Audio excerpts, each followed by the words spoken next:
Hi, this is Kat with Beadaholique, and in this video I'm going to be showing you the Endless Loom. Now I have the loom right here, and when you purchase it, this is the box that you're going to get. So I just want to show you a couple quick projects before I dive into unboxing. These are two projects that I made using the Endless Loom, and the idea with this particular loom is that you start with your clasp portion first, and then you work your way around. So you're just bringing those two ends together. So it's really neat, and I'm going to show you how to do a full bracelet in this video. But let's go ahead and take it out.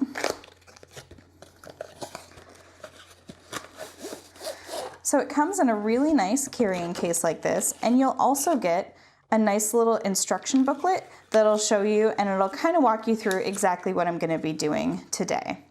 So let me just set that aside. So when you get your loom, it will come with these little dowels, and this is actually the loom here. So I'm just going to go ahead and take these two pieces out. So this is what you're going to be putting those dowels into and setting up your loom.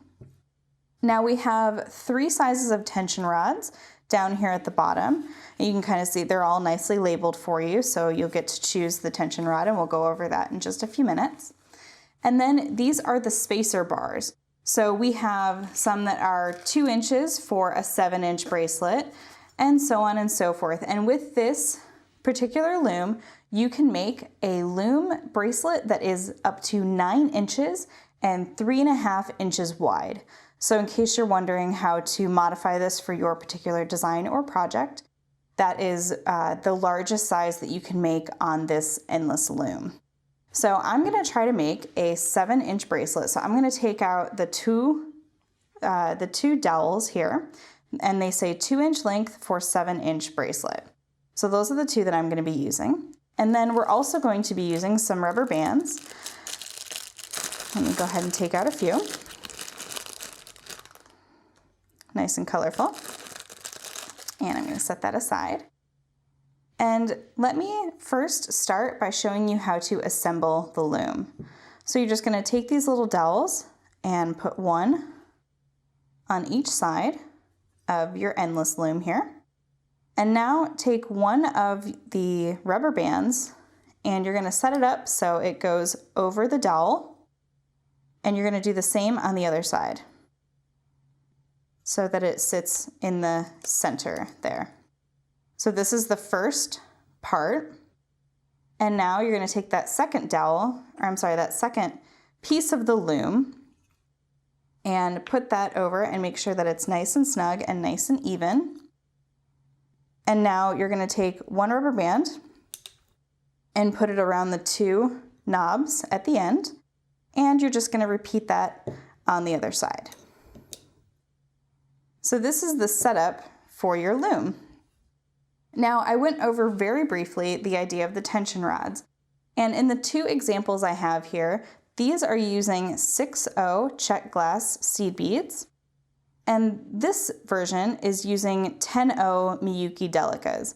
Now of course you can see how different they are, and the idea is that you're going to want to keep the tension to be about the same size of your beads, and you sort of switch them out as you move around. So to start, I'm going to be doing a variation on the 6/0 Czech seed beads. And that's what I have here. I just have a nice, big, beautiful blue mix. So I'm going to start by taking one of the 1/4 inch tension rods, and you just slip it underneath.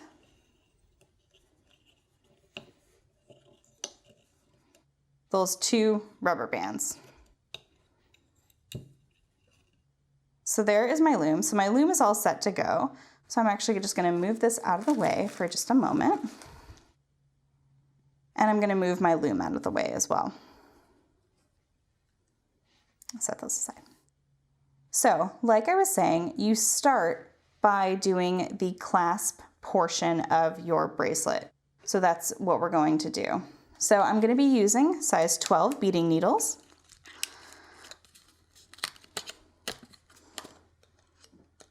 And I have size D NYMO thread, and I just chose a nice blue. I think it'll go nicely with my blue mix here. Now you don't need a super long piece of thread to do this first part.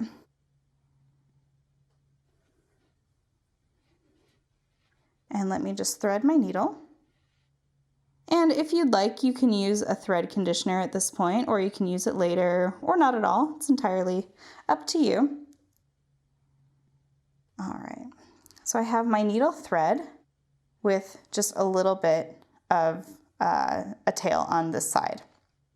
So what I'm gonna do first is I'm gonna pick up 5 beads, 4, and 5. So I have 5 beads. I'm going to slide them down. And you can either hold your work, or you can use a handy little bead stopper at the end there, just to keep that nice and tight for you. And now what we're going to do is we are going to do a square stitch. So holding my work, I'm going to pick up 1 bead. I'm going to go back through that last bead that I just strung on until it sits, there we go, until it sits on top. And now I'm going to go back through that last bead.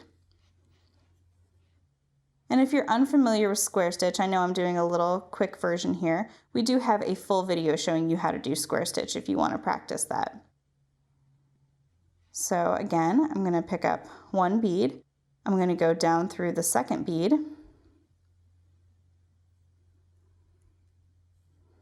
And back through. And I'm just sort of tightening up my work as I go because I want it to sit nice and pretty. All right, and just continue all the way to the end of this row. Okay, and 1 more here. And I'm just gonna go down through that last bead and up through. All right, now I can remove my little bead stopper here and just set that aside. So this is the work that I have right now. So what I'm gonna do is I'm gonna reinforce this because my beads are large enough that I can make several thread passes through without disrupting the beads. So that's what I'm gonna do, because I just wanna tighten up my work. If you are using smaller beads, you may not be able to do this particular step of going through several times. So I'm just gonna take my needle and I'm gonna go all the way through that bottom row and up, there we go, making sure it stays nice and tight. And now what I'm gonna do is I'm gonna go into that first bead and come up in between that first and second bead. And what I'm gonna do now is I'm gonna take my tube clasp and I'm gonna pick up, oops, my work got flipped, there we go. I'm gonna pick up 1 bead, slide that all the way down. I'm going to go back through one side of the tube clasp and back down into that bead. And I'm going to make a little bridge and I'm going to go down into that third bead, just like so, creating a nice little hold on that clasp. And now I'm just going to repeat that for this next bead right here. Again, let me just put my work down so you can see. I'm going to choose another bead. And again, you can choose whichever colors you want if you're doing a mix or a pattern. It's entirely up to you. Same thing, going up through that hoop on the clasp, back down through that seed bead, and I'm coming out that 5th bead in that top row.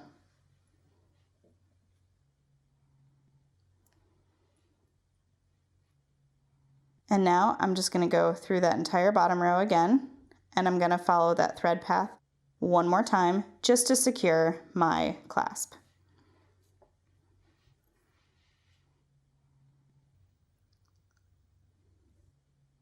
So down through, up through that bead,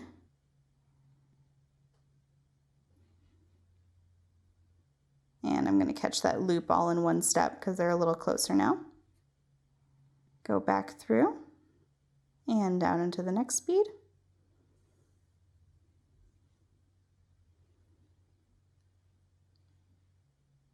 And I'm going to come up and through the hoop as well. And going forward and back down through that last bead. So this is the first part of the clasp. And now all I'm going to do is tie off these two ends. And you can do that just by going through one of the beads there. And I'm going to do this really quickly just so we can move on. Just catching a couple of those thread bridges and making a nice little knot and going through the next couple of beads just right there. And I'll do one more little knot just for security. There we go.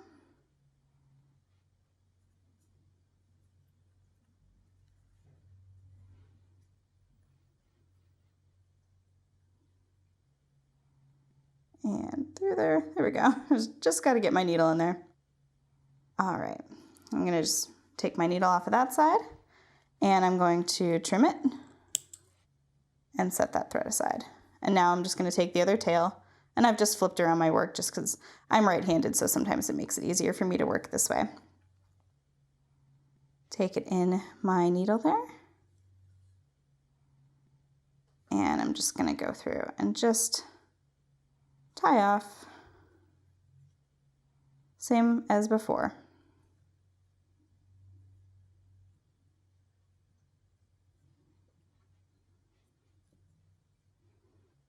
And I'm actually going to go down into this bead right here. Oops.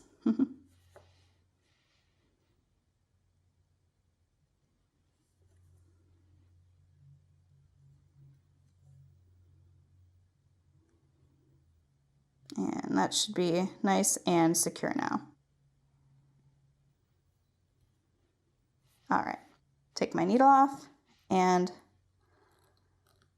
snip. So there is the first side of your clasp. So before you do the next side of your clasp, you're going to want to take your loom and you're going to pre-measure out the amount of thread needed for your warp threads. So let me just take some of this off, and I'm actually going to condition the thread right now because I want it to sort of start to get nice and uncoiled. So all I'm doing is I'm just running the thread over this sort of conditioning wax, and it helps the thread also not tangle, but get nice and sort of not as coiled. Okay. So when I talk about measuring the thread, what I'm talking about is using a length of thread to go around the endless loom for the amount of warp threads that you're going to need. Now, you count your warp threads by the number of beads and you add 1, because the warps are going to go 1, 2, 3, 4, 5, and 6 if you're using 5 beads. So what I need to do is I need to go around 6 times, 3, 4, 5, and 6. So that's 6, and it's a nice, good long tail. So I'm going to cut my thread there.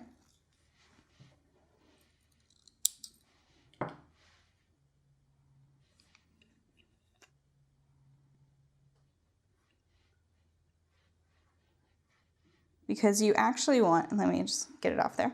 You actually want it to be able to sort of go around that 1 extra time. That way you'll have enough to do the starter piece. So now I'm going to thread my size 12 beading needle one more time. There we go. And slide that down.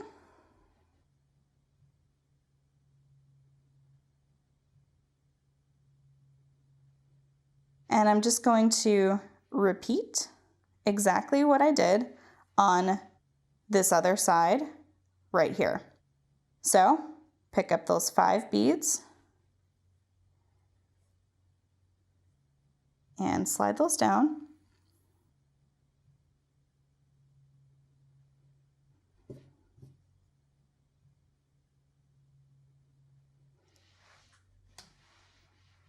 And I'm just going to add that little bead stopper there. So I'm going to do the second side and I will meet you back to show how to finish it off. Just make sure to not trim your thread tails. Okay, so this is my starter piece now, and I have my thread coming out of this side. And what I'm going to do is we're ready to start the loom now. So I'm going to take this piece and place it onto the loom here. And just kind of hold it with my fingers. Because what I'm going to do is I'm going to now take this piece, wrap it all the way down and around.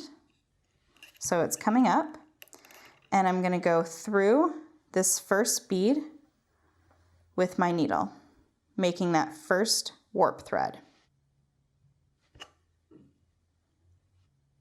Now this might take just a little finagling because it's your first one. So just go ahead and pull that till it's nice and flush. And now I'm just going to repeat that, and I'm going to take that thread and I'm going to go back down and around, place my loom down, and I have my needle in my right hand, and what I need to do now is go through that second bead, just like so,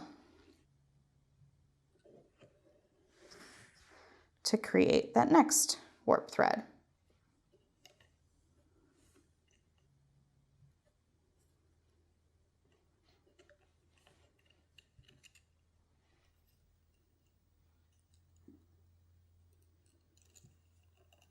And just make sure they are staying separated. There we go. Okay. And now you're just going to keep repeating by going down and around.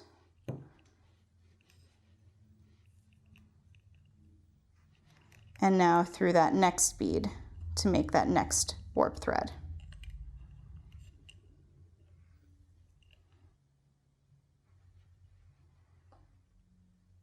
And don't worry too much about your threads getting tangled for right now.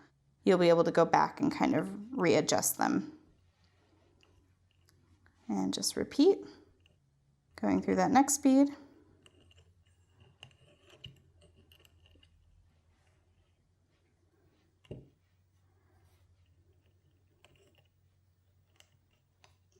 And one more time.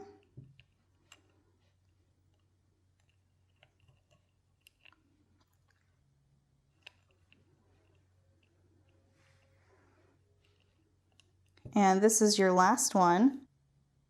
So just go back and down and around. And now before you go through, what you're going to want to do is kind of adjust those threads if they need adjusting. You can see I have a couple that have crossed over, and I'm just going to kind of smooth them out a little bit.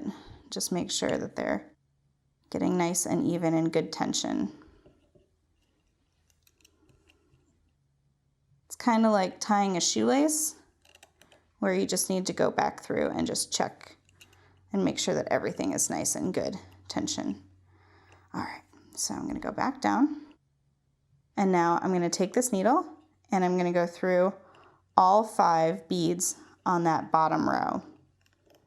Make sure that you hit all 5 of them without poking yourself. So sorry, audience.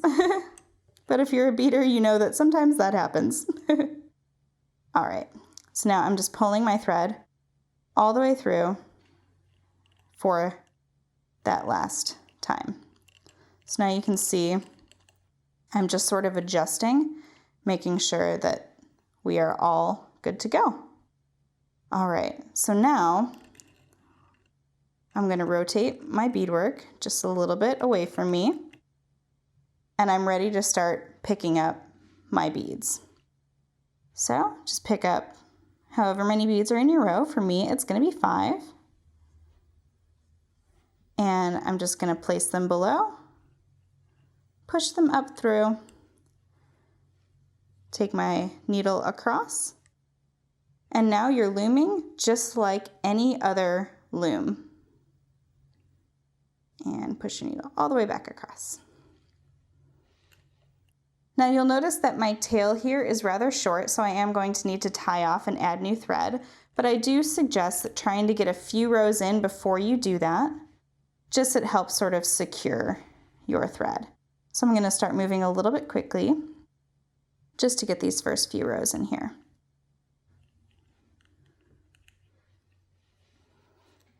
All right, so what I'm going to do now is I'm just going to rotate my work, and this is where the endless loom part comes in. So I have really tight tension on my piece, so you can just rotate the dowel up and over, and you can see that it loosens up that piece for you to rotate, and then just move it back to have that really good tension again. So now if I want to tie off and add new thread, it's the same as with any other loom. Actually, I'm going to just go ahead and, without picking up another row, I'm going to show you really quick. You just go back through maybe your last bead from the previous row. Again, same as before, just catching one of those threads with your needle.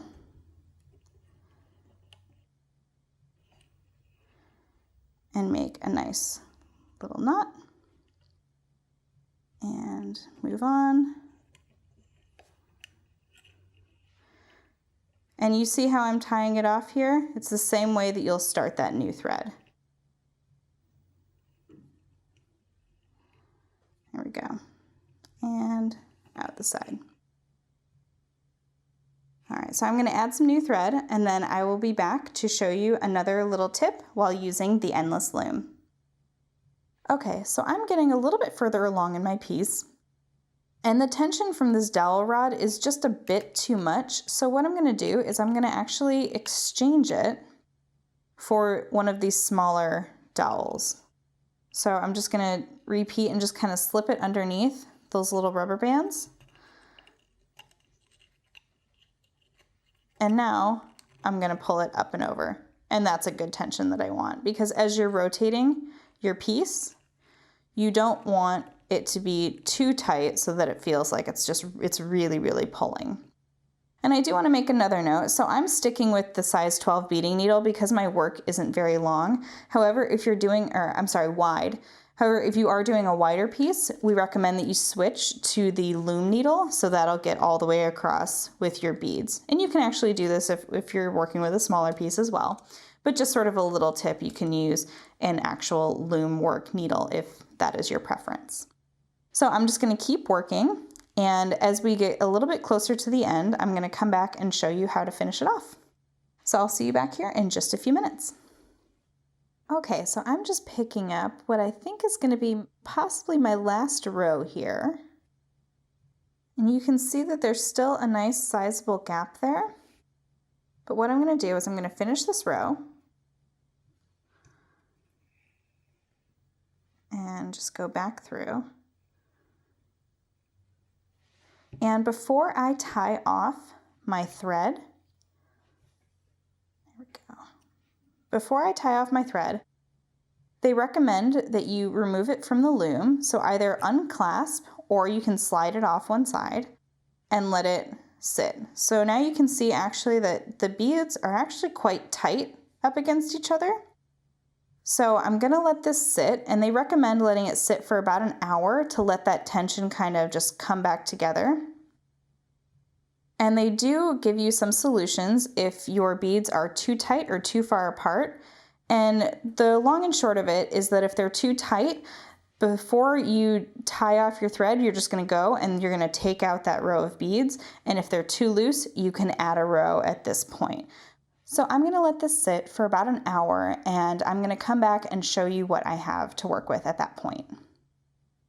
So I've let my loom piece hang out for just a little while, and I'm pretty happy with it. It seems to be nice and in order, and when I go to clasp it, it's nice and flush all the way around. So no big bubs, and no, I'm afraid that if I did want to take out a row, it would be too loose. So just very simply, I'm just going to finish it up by going into my second row here and just tying off my thread very simply, just as we did earlier. Just gonna do a couple knots just because this is the last little bit of the thread. There we go. And I'm gonna go all the way through. And just to connect that last row there, I'm just gonna go down one more and tie that knot.